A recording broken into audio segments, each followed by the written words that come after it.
Dear Patriots, before the news starts, please subscribe to our patriotic channel by clicking the subscribe button. Give us a thumbs up to this video. Don't forget to leave your opinion below in the comments section.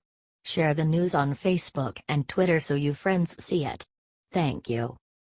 McCain praises Senator Jeff Flake as a hero after speech insulting President Trump. Arizona Senator Jeff Flake announced that he would not run for Senate in 2018 and then went on a long rant against President Trump.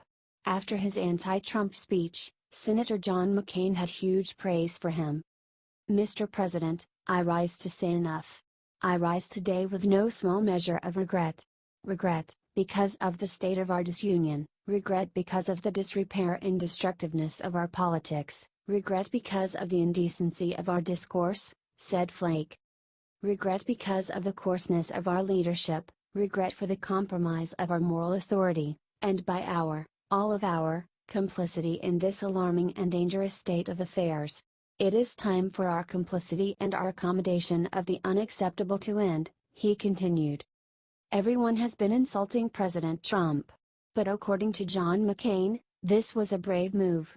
It's very hard for me to add to the eloquence of my dear friend from Arizona, said McCain.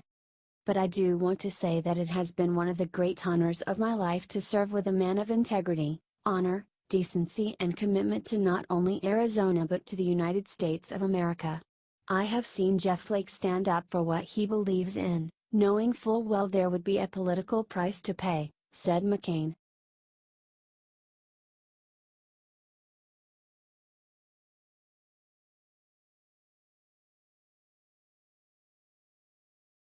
CNN's Tapper compares President Trump and Joseph McCarthy. There is something similar. CNN has compared President Trump to all kinds of horrible things. Hitler, Kim Jong-un, ISIS, the KKK, 9/11 and more. However, this time Jake Tapper didn't even give a reason for his crazy comparison. According to him, President Trump is just like Joe McCarthy because of something. I've been reading a lot about the 50s lately. And there was a period, Joe McCarthy started in the late 40s, his crusade of indecency and smears and lies. And President Trump and Joe McCarthy are very different historical figures, but there is something similar, said Tapper during an interview with Stephen Colbert.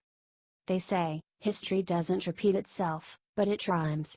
And when you read about that era, Joe McCarthy was doing indecent things and lying, for years and years, with Republican senators, and Democrats, not saying anything. And there were people like Senator Margaret Chase Smith of Maine, and others, who stood on the Senate floor and condemned it, said Tapper. But mostly, people were quiet, and history looks back at that time and says, boy, what a bunch of wuzzes. They were wrong. And I think when Senator Jeff Flake today said that, there's going to be a reckoning. People are going to look back at this era and say, what were you doing with it's not McCarthyism, but it's something else, all this indecency and all these lies? What did you during that time? Said Tapper. It's something I think about all the time as an interviewer, and as a broadcaster. It's important, there aren't two sides when it comes to the truth. There's one side, the truth, said Tapper.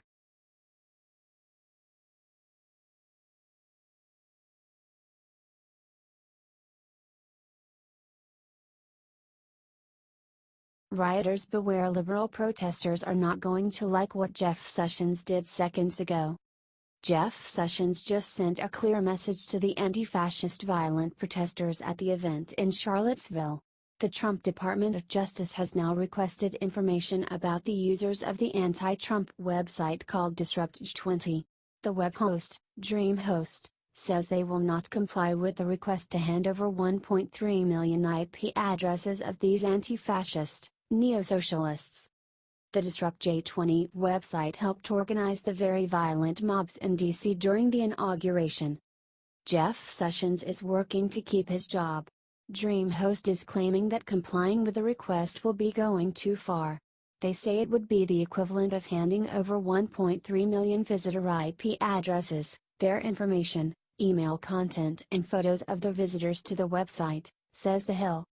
That information could be used to identify any individuals who use this site to exercise and express political speech protected under the Constitution's First Amendment, Dream host wrote in the blog post on Monday. That should be enough to set alarm bells off in anyone's mind. This is so false. The site is being used to recruit violent rioters and their destructive attacks on cities. Jeff Sessions is taking a stand and shutting down the violence that has erupted across America. Woo damn. These protesters are gonna get what's coming to them. Share this millions of times on social media so that these violent miscreants can go running home to their mother's basement in fear. They fought the law and the law is about to win.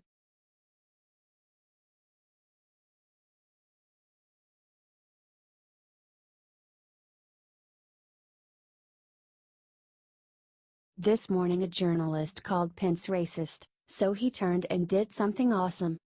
After all three broadcast networks spent Sunday attacking Trump for the violence in Charlottesville, Mike Pence stepped in and set the record straight.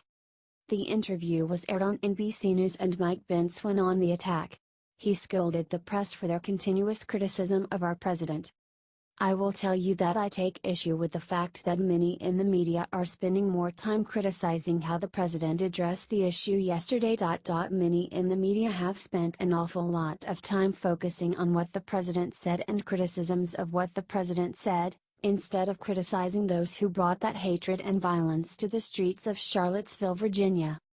That's about as real as you can make it. Share this if you think that president did an amazing job managing another violent crisis in a democratic city. Thanks for reading. There is evil afoot and we need to keep fighting to stop it from consuming our great country.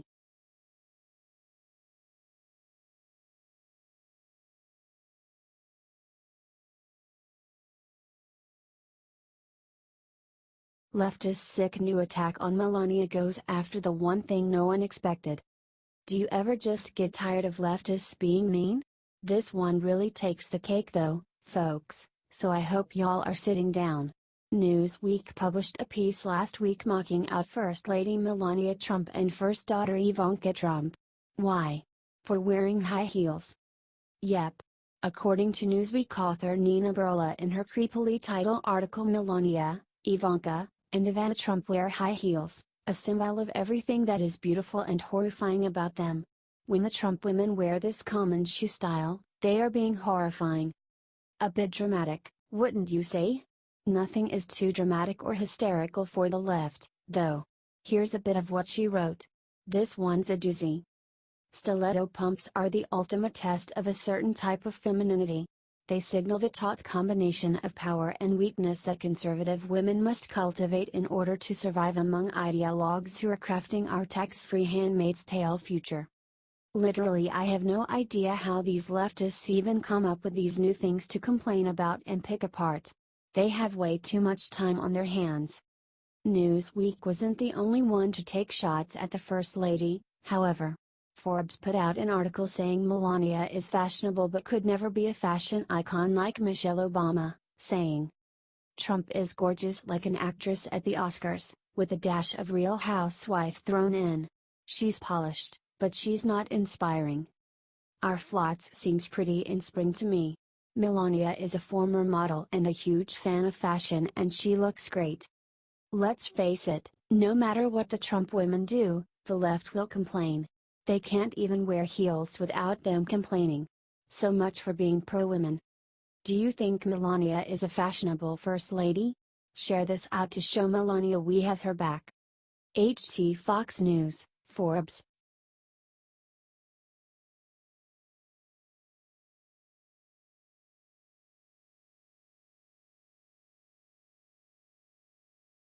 Scaramus I just told Trump exactly who the leaker is.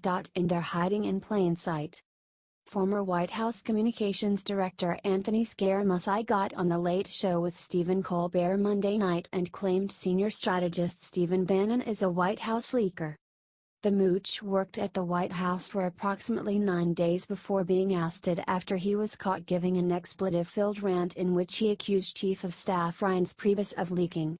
Priebus was replaced by General John Kelly shortly after. With Priebus gone, Colbert asked who else could be leaking from the White House, saying, "Is it Steve Bannon?" Scaramucci replied, "Well, I've said that. Listen, I've been pretty open about that." Colbert asked again, "Is Steve Bannon a leaker?" Scaramucci again replied, "I said he was. I obviously got caught on tape saying he was, so I have no problem saying that." The mooch continued, saying that he would fire Bannon if it were up to me. These revelations are huge.